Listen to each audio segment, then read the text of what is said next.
എന്താ പറയുക, ഇത്തരത്തിലുള്ള ഒരു ഗ്രൂപ്പിൻ്റെ ഭാഗമാവാനോ അല്ലെങ്കിൽ ഇത്തരത്തിലുള്ളൊരു കണക്ഷനിലേക്ക് എങ്ങനെയെങ്കിലും ഒന്ന് എത്തിപ്പെട്ടാൽ മാത്രമാണ് നമുക്ക് എന്താ പറയുക ഈ ഒരു ലോകത്തേക്ക് നമുക്ക് കുറച്ചും കൂടെ ഒന്ന് അടുക്കാൻ പറ്റുന്നത്. അപ്പോൾ അതിന് ഇക്കേനെ ഇങ്ങോട്ട് കൂടുതൽ അട്രാക്റ്റ് ചെയ്യിപ്പിക്കുക അല്ലെങ്കിൽ ഇക്കയ്ക്ക് കൂടുതൽ കണക്ഷൻ ഉണ്ടാക്കി തരുന്നതും ഒക്കെ ഇവിടെയുള്ള ആരാണ്? അത്യാവശ്യം എനിക്ക് ചാൻസ് കിട്ടുന്നത് ഞാനൊരു സെറ്റിൽ പോയാൽ അവിടുത്തെ മേക്കപ്പ് മാൻ ഉണ്ടാവും, അല്ലെങ്കിൽ കൊറിയോഗ്രാഫർ ഉണ്ടാവും. അങ്ങനെ ആരെങ്കിലും അടുത്ത സെറ്റിലുണ്ടെങ്കിൽ ഇങ്ങനെ ഒരാളുണ്ട് കേട്ടോ, വേണമെങ്കിൽ വിളിച്ചു നോക്ക്. അങ്ങനെയൊക്കെയാണ് ഇതുവരെ കിട്ടി. 21ലേക്ക് എത്തിയത് അങ്ങനെയൊക്കെയാണ്. അതിലപ്പുറത്തേക്ക് പോയിട്ടില്ല എന്ന് മാത്രം. പിന്നെ ഞാൻ പറഞ്ഞില്ലേ, എൻ്റെ കുഴപ്പമുണ്ട്. ഇപ്പം ഒരു ഷൂട്ടിംഗ് ഉണ്ട്, ചെന്നൈയിലാണ്, അവിടെ വരണം, 2 സീനാണെങ്കിലും 10 ദിവസം നിൽക്കണം എന്ന് പറഞ്ഞാൽ ഞാൻ പതുക്കെ പുറകോട്ട് വലിക്കും.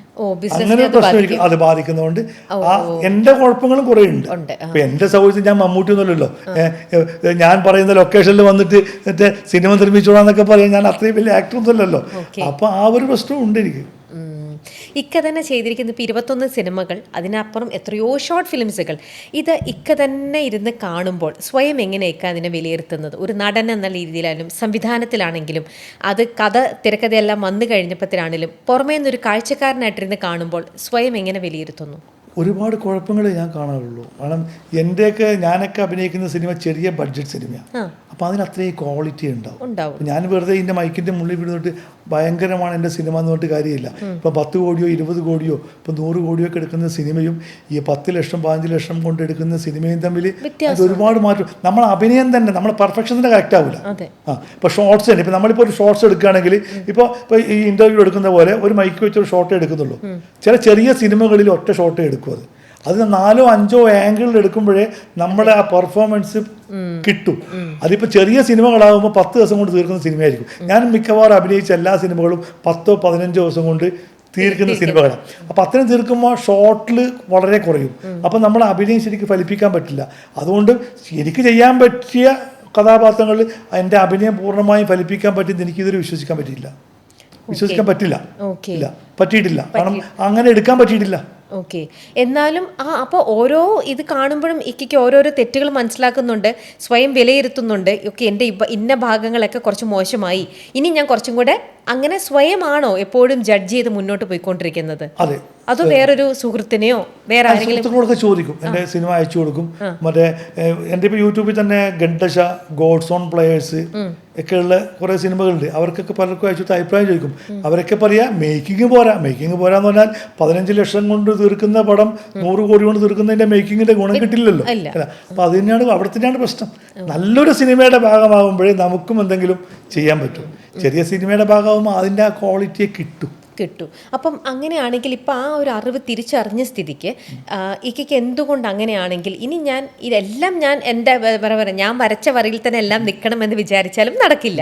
അപ്പോൾ ഇപ്പം കാര്യങ്ങളുടെ പ്രാക്ടിക്കാലിറ്റി ഒക്കെ ഇക്കയ്ക്ക് മനസ്സിലായ സ്ഥിതിക്ക് ഇനി കുറച്ചും കൂടി ഒരു ബിഗ് ബഡ്ജറ്റ് ആയിട്ടുള്ള ശരിക്കും നമ്മളിപ്പോൾ കാണുന്ന പോലെ ഒരു കമേഴ്ഷ്യൽ മൂവി, അത് സബ്ജക്റ്റ് എന്തും ആയിക്കോട്ടെ, ആ ഒരു രീതിയിൽ നല്ലൊരു സ്റ്റാറോ അല്ലെങ്കിൽ നല്ലൊരു ഡയറക്ടറോ വന്നിട്ട് അങ്ങനെ കുറച്ചും കൂടെ വോളിയം പൈസ ഇട്ടുകൊണ്ട് ഇക്കയുടെ ബിസിനസ് ഇനിയിപ്പോൾ നോക്കി നടത്താൻ ആൾക്കാരുണ്ട്. അതുകൊണ്ട് തന്നെ അല്പ ദൂരത്തേക്ക് മാറിക്കൊണ്ട് അങ്ങനെയൊക്കെ ഇനി ചിന്തിച്ചു നോക്കിക്കൂടെ? ഞാനിപ്പോഴും ചിന്തിക്കുന്നത് അങ്ങനെയാണ്. ഇപ്പോൾ ചെറിയ സിനിമകൾ വേണ്ട എന്ന് വെച്ചിട്ട് നല്ല സിനിമകളിലെ ചെറിയ ഭാഗമായി മാറുക എന്നുള്ള ആഗ്രഹമാണ് ഇപ്പോഴും ഉള്ളത്. എനിക്ക് നായകനായിട്ട് അഭിനയിക്കണ്ട, നല്ല സിനിമയിൽ ഒരുപാട് പേര് കാണുന്ന സിനിമയിലെ ചെറിയ കഥാപാത്രം മതി.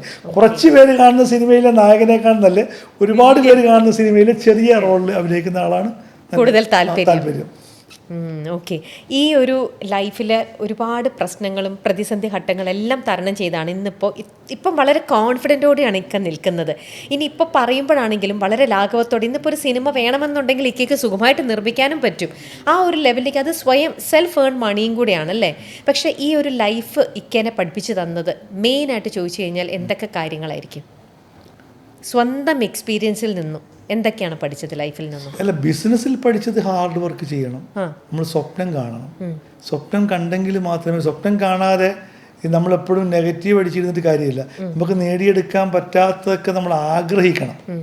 ആഗ്രഹിച്ചാൽ ചിലപ്പോൾ വരെ കുന്നോളം ആഗ്രഹിച്ചാൽ കുന്നിക്കോളം കിട്ടുന്ന പോലെ നമ്മളെപ്പോഴും ആഗ്രഹിക്കണം, അതിനുവേണ്ടി പ്രവർത്തിക്കണം.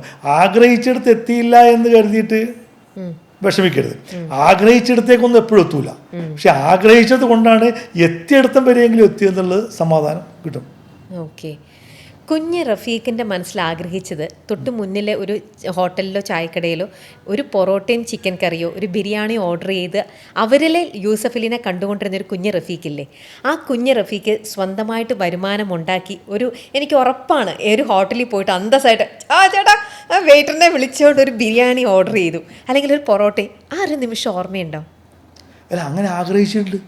അതാ പറഞ്ഞ അങ്ങനെ ജീവിതത്തിൽ അവസാനം അത് നേടിയെടുത്തല്ലോ. അത് നേടിയെടുത്തു. ഇപ്പൊ എനിക്ക് ഓർഡർ ചെയ്യേണ്ട ആവശ്യമില്ല, എനിക്ക് ചുറ്റും എന്റെ സ്വന്തം ഹോട്ടലാണുള്ളത്. അതെ, ഇപ്പൊ ചോദ്യം അല്ല, ഞാൻ ചോദിക്കുന്നത് ആ ഫസ്റ്റ് ഡേ സ്വന്തമായിട്ട് നമ്മുടെ ബേക്കറിയിൽ നിന്നും പൈസ വന്നു, പൈസ കിട്ടിയിട്ട് സ്വന്തമായിട്ട് നമുക്കൊരു ബിരിയാണി ഓർഡർ ചെയ്ത് കഴിക്കാൻ പറ്റുന്ന ഒരു വരുമാനം വന്നല്ലോ.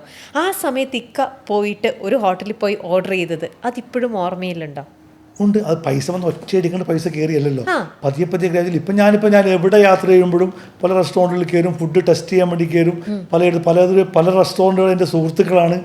അങ്ങനെയൊക്കെ ഇപ്പം ജീവിതത്തിൻ്റെ സ്റ്റൈലേ മാറി. ഇപ്പോൾ ഒരു സാധനവും നമ്മൾ വില വെച്ചാൽ, ഞാൻ പറഞ്ഞില്ലേ പണ്ട് 1 രൂപയുടെ ചരു എന്ന് പറയുന്ന സാധനം വാങ്ങിച്ച് വീട്ടിൽ കൊണ്ടുവന്നിരുന്നത് ഞാൻ. ഇപ്പം ഫിഷിൻ്റെ ഷോപ്പിൽ കയറിയാൽ 4000-5000 രൂപയുടെ മീനാണ്. ഒരു സാധനത്തേക്കും അതിൻ്റെ വില ചോദിക്കാറില്ല, അത് തരാൻ പറയും. ആ ഒരു ലെവലിലേക്ക് ഞാൻ മാറിയിട്ടുണ്ട്. അതൊക്കെ എനിക്ക് തന്നെ അറിയാലോ, ഞാൻ അതിലേക്കൊക്കെ മാറി എന്നുള്ള കാര്യം. അത് ഒരു ദൈവാനുഗ്രഹമാണ്, ശ്രമത്തിൻ്റെ ഫലമാണ്, ഒക്കെയാണ്. ആർക്ക് ശ്രമിച്ചാലും എനിക്കാവാൻ പറ്റുമെങ്കിൽ ഇവിടെ ആർക്ക് വേണമെങ്കിലും ആവാം. കാരണം ഞാൻ ഒരു കഴിവില്ലാത്തവനാണ്. ഒരു കഴിവില്ലാത്ത ഞാൻ ഇതിൽ വന്നില്ല. ആഗ്രഹിച്ച് നിങ്ങൾ പരിശ്രമിച്ചാൽ ആർക്ക് വേണമെങ്കിലും ആകാൻ പറ്റും. ഇക്ക ഒരു പക്ഷേ എളിമ കൊണ്ടോ അല്ലെങ്കിൽ വല്ലാണ്ട് ഇപ്പം നിരന്തരം പറയുന്നുണ്ട് എനിക്കൊരു കഴിവുമില്ല, ഞാൻ വളരെ ശരാശരിക്കാരനാണ്, അങ്ങനെ പോലും എന്നെ പറയാൻ കൊള്ളില്ല എന്ന് തന്നെ ഇങ്ങനെ പോർട്രേ ചെയ്യുന്ന ഇക്കേനെ കുറിച്ച്. പക്ഷേ അങ്ങനെ ഒരു കഴിവില്ലാത്തവനാണെങ്കിൽ ഇന്നിപ്പോൾ 63 ബേക്കറികൾ, 21 സിനിമകൾ, അതും സ്വയം കൈപ്പടയിൽ കഥ, തിരക്കഥ, സംവിധാനം എല്ലാം ചെയ്തു. ഇക്കയ്ക്ക് അത് തോന്നുന്നതാണ് അല്ലെങ്കിൽ ഇക്കയ്ക്ക് മനസ്സിലാവുന്നില്ല ഇന്നും ഇക്കയുടെ മഹത്വം എന്താണെന്ന് അല്ലെങ്കിൽ കഴിവെന്താണെന്ന്? എഴുതാനൊക്കെ പ്രേരണ ഉണ്ടായിട്ടുണ്ട്, എനിക്ക് തോന്നിയിട്ടുണ്ട്. ചിലപ്പം ദൈവം എല്ലാത്തിനും ചെറിയ ചെറിയൊരു കണിക തന്നിട്ടുണ്ടാവുമല്ലോ, എല്ലാ കഴിവുകളും തന്നിട്ടുണ്ടാവും. നമ്മൾ ഏതാണ് ഡെവലപ്പ് ചെയ്തെടുക്കുക അതിലേക്ക് പോകുന്നു മാത്രമേ ഉള്ളൂ. അപ്പോൾ എഴുതാനുള്ളൊരു കഴിവും ചിന്തിക്കാനുള്ള കഴിവൊക്കെ തന്നിട്ടുണ്ട് എനിക്ക് പലപ്പോഴും. ഞാൻ ഒരു കഥ ഉണ്ടാക്കിയെടുക്കണമെങ്കിൽ ഒരു കഥ സ്റ്റാർട്ട് ചെയ്ത് അതിൻ്റെ ക്ലൈമാക്സ് വരെ എത്തിച്ച് മനസ്സിലൊരു കഥ രൂപപ്പെടുത്തിയെടുക്കാനൊക്കെയുള്ള അങ്ങനെ ഒരു കഴിവ് എനിക്ക് തോന്നിയിട്ടുണ്ട്. പിന്നെ അത് കഥ രൂപപ്പെട്ട് ക്ലൈമാക്സ് വരെ എത്തിക്കഴിഞ്ഞാലാണ് എഴുതാനിരിക്കും. ഒരു സിനിമയായിട്ട് കഥ മുന്നിൽ വരും, അത് വന്നതിന് ശേഷമാണ് എഴുതാൻ പേപ്പറിലേക്ക് സ്റ്റാർട്ട് ചെയ്യാൻ പോകുന്നത്. ചിലപ്പോൾ ഞാനായിരിക്കും എഴുതാൻ, ചിലപ്പോൾ സ്റ്റാഫിനെ വിളിച്ചിട്ട് ഞാൻ പറഞ്ഞു കൊടുത്ത് എഴുതിക്കും, മകളെ കൊണ്ട് എഴുതിക്കാറുണ്ട്. അങ്ങനെയൊക്കെ എഴുതിക്കാണ് കൂടുതൽ. ഞാൻ എഴുതുന്നതിനേക്കാണെങ്കിൽ കൂടുതൽ ഞാനിങ്ങനെ നടന്ന് പറഞ്ഞു കൊടുത്തിട്ട് ഒക്കെ എഴുതിക്കാറുണ്ട്. ചിലപ്പോൾ കഥയില്ലാതെ തന്നെ തിരക്കഥയിലേക്ക് പോകാറുണ്ട്. ഞാൻ സിനിമ ആദ്യം മനസ്സിൽ ഡെവലപ്പ് ചെയ്തെടുക്കും. ഒരു സിനിമ ആ സിനിമ എടുത്തിട്ട് ക്ലൈമാക്സ് വരെ എത്തി, സിനിമയായി മനസ്സിൽ, പിന്നെ നമ്മൾ ഒന്നുപോലെ സ്റ്റാർട്ട് ചെയ്യുക. ഓക്കെ. പക്ഷെ അത് സിനിമയുടെ കാര്യത്തിൽ, ബിസിനസിന്റെ കാര്യത്തിലാണെങ്കിലും ഒന്നുമില്ലായ്മയിൽ നിന്നും ഈ 63 എണ്ണം എന്ന് പറയുന്നത് ചില്ലറ കാര്യമൊന്നുമില്ല. കാരണം എറണാകുളത്തെ തന്നെയും ഹാർട്ട് ഓഫ് ദ സിറ്റിയിൽ തന്നെ പല സ്ഥലത്ത് ഇക്കയുടെ ബേക്കറികളുണ്ട്. അപ്പോൾ അതൊക്കെ ഇന്നിപ്പോൾ സ്വന്തമാക്കി എടുക്കുക എന്ന് പറയുന്നത് തീരെ കഴിവില്ലാത്തൊരു പയ്യന് ഇതൊന്നും നടക്കില്ലല്ലോ. അതെനിക്ക് കഴിവുണ്ടാകും തോന്നിയിട്ടില്ല.